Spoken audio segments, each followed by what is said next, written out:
बिस्मिल्लाहिर्रहमानिर्रहीम। अस्सलाम वालेकुम एवरीवन। उम्मीद करती हूँ आप सब खैरियत से होंगे। Welcome back to my YouTube channel. मुझे अक्सर ऐसे कमेंट्स आते हैं कि मेरी सिस्टर मुझसे ये कहती हैं कि आप ही हम इस्तग़फ़ार करें, सब करें, लेकिन हमारी दुआएं कबूल नहीं हो रही, हमारी मुश्किलात हल नहीं हो रही। तो मैं जब मिरेकल स्टोरी सुनती हूँ जो आपको स्क्रीन पर नज़र आ रही होंगी कि इतने हमारे बहन भाइयों के साथ मिरेकल्स हुए हैं, इस्तग़फ़ार की बरकत से अल्लाह ताला ने उनकी दुआएं कबूल की हैं, उनकी हाजात पूरी की हैं, उनको रिस्क से नवाजा है, उनको औलाद से नवाजा है, उनको अपने कारोबार से नवाजा है, उन्हें दौलत से नवाजा है, उन्हें अपने घर से नवाजा है। दुनिया की कोई भी मुश्किल है इस इस्तग़फ़ार से हल हुई है। फिर सोचने वाली बात यह है कि आप ऐसी कौन सी गलतियां कर रहे हैं जिसकी वजह से आपका इस्तग़फ़ार कबूल नहीं हो रहा। अब बहुत से लोग हैं जो इस्तग़फ़ार पढ़ते ही गलत हैं, वो ज़ुबान से इस्तग़फ़ार इस्तग़फ़ार पढ़े होते हैं, हालांकि इस इस्तग़फ़ार का कुरान पाक में कोई मतलब नहीं है। इस्तग़फ़ार का सिंपल मतलब है माफ़ी मांगता हूँ। किससे माफ़ी मांग रहे हैं आप? या फिर कुछ लोग इस तरह पढ़ते हैं इस्तग़फ़ार इस्तग़फ़ार, इसका भी कोई मतलब नहीं है। असल में जो वर्ड होता है वो अस्तग़फ़िरुल्लाह होता है। आपने अस्तग़फ़िरुल्लाह पढ़ना होता है, जिसका क्या मतलब होता है कि आप अपने गुनाहों पर अल्लाह ताला से माफ़ी मांग रहे हैं। कुछ लोगों का यहाँ पे ये भी क्वेश्चन आ सकता है कि आप ही हम सही पढ़ रहे हैं अस्तग़फ़िरुल्लाह, लेकिन फिर भी हमारी दुआएं कबूल नहीं हो रही। तो इसकी भी काफ़ी रीज़न्स हैं। हम सिर्फ अस्तग़फ़िरुल्लाह को रट्टा बना लेते हैं, हम जुबान से पढ़ी जा रहे हैं अस्तग़फ़िरुल्लाह अस्तग़फ़िरुल्लाह अस्तग़फ़िरुल्लाह, लेकिन हमारे दिल में अपने गुनाहों पे नदामत नहीं है, हम शर्मिंदा नहीं हैं, हम इस चीज़ को सोचते नहीं कि हम अल्लाह ताला से माफ़ी मांग रहे हैं। तो आप जब किसी से माफ़ी मांगते हैं, आप सोचिए आपको किस तरह माफ़ी मांगनी होती है। आप एक आजिज़ अंदाज में, एक शर्मिंदगी के अंदाज में माफ़ी मांगते हैं, लेकिन जब हम अस्तग़फ़िरुल्लाह पढ़ते हैं तो हम इस तरह का कुछ नहीं कर रहे होते। दूसरी चीज़ जो इसमें आती है कि हम अपने गुनाहों को जारी रखते हैं, हम अपने गुनाहों को छोड़ते नहीं हैं। तीसरी चीज़ ये कि हम अपनी तौबा को तोड़ देते हैं। हम अल्लाह ताला से तौबा तो करते हैं, लेकिन फिर हम वही गुनाह कर रहे होते हैं। तो और चौथी चीज़ कि हम सिर्फ इस्तग़फ़ार मुश्किल के टाइम में करते हैं, जब हम परेशानियों में गिर जाते हैं, मुश्किलात में गिर जाते हैं, तो हम सिर्फ तब ही अल्लाह ताला से अपने गुनाहों की माफ़ी मांगते हैं। हालांकि इस्तग़फ़ार की असल ताकत उस वक्त है जब आप खुश हैं, जब आपको अल्लाह ताला ने सब नवाजा है। और मैं सोचती हूँ कि हम कहते हैं कि हम मुश्किलात में गिरे हुए हैं, परेशानियों में गिरे हुए हैं, और उस टाइम पे हम अल्लाह ताला की नाशुक्री करते हैं, तो हम उस टाइम पे उन नेमतों के बारे में नहीं सोचते जो अल्लाह ताला ने हमें बिन मांगे अता की है। सेहत सबसे बड़ी नेमत है। कितने लोग हॉस्पिटलाइज हैं,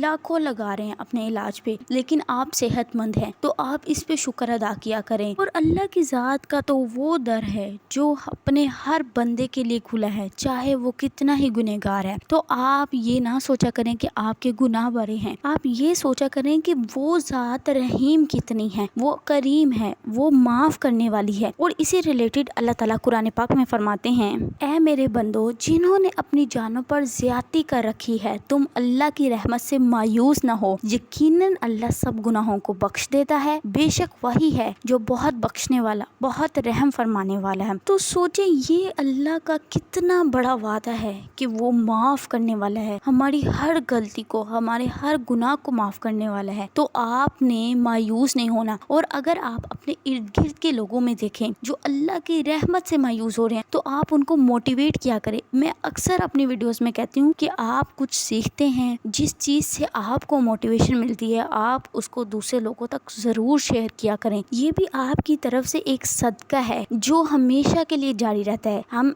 अक्सर सदका करते हैं ना, तो एक ही दफ़ा में होता है, लेकिन ये ऐसा सदका होता है जो ख़त्म नहीं होता। और लास्ट बहुत ही इम्पोर्टेंट पॉइंट कि हम हुकूकुल इबाद का ख्याल नहीं रखते। आपकी वजह से किसी को तकलीफ़ हो रही है, या फिर आप किसी के लिए मुश्किलात क्रिएट करें, या फिर आपके रवैये से किसी की दिल आज़ारी हुई है, या फिर आपने किसी का कर्ज देना है, या आप अपने दिल में लोगों के लिए हसद रखते हैं, लोगों के सामने कुछ होते हैं और पीठ पीछे दूसरे की बुराई करते हैं, ये सब वो अमाल हैं जो आपके इस्तग़फ़ार को बेअसर बना देते हैं। और अल्लाह ताला भी बंदों के हकूक़ को माफ़ नहीं करता जब तक वो बंदा खुद ना माफ़ कर दे। तो आप लोगों के साथ अच्छा रवैया रखा करें, हुस्ने सलूक से पेश आया करें, दूसरों के लिए आसानियाँ पैदा करने की कोशिश किया करें। अल्लाह पाक हम सब की नेक दिली हाजात को पूरा करें। जो मेरे बहन भाई रिस्क के लिए परेशान हैं, अल्लाह पाक उनके लिए हलाल तैयब रिस्क का इंतज़ाम फरमा दें। और जो मेरी बहनें औलाद के लिए परेशान हैं, अल्लाह पाक उनको नेक और सालिया औलाद से नवाजे। और जो मेरी बहनें अपने शोहरों के रवैयों की वजह से परेशान हैं, अल्लाह पाक उनके शोहरों के दिल में उनके लिए मोहब्बत डाल दीजिए। और जो मेरी बहनें रिश्तों के लिए परेशान हैं, अल्लाह पाक उनके लिए नेक असबाब पैदा फरमा दीजिए। अल्लाह पाक हम सब के वालिदैन को सेहत तंदुरुस्ती वाली ज़िंदगी अता फरमाइए, आमीन। अल्लाह پاک ہم سب کو اپنے گھر کی حاضر نصیب فرمائے، آمین۔ مجھے بھی اپنی دعاؤں میں یاد رکھیے گا۔ نیکسٹ ویڈیو تک اسٹے ٹیون، اسٹے بلیسڈ، اللہ حافظ۔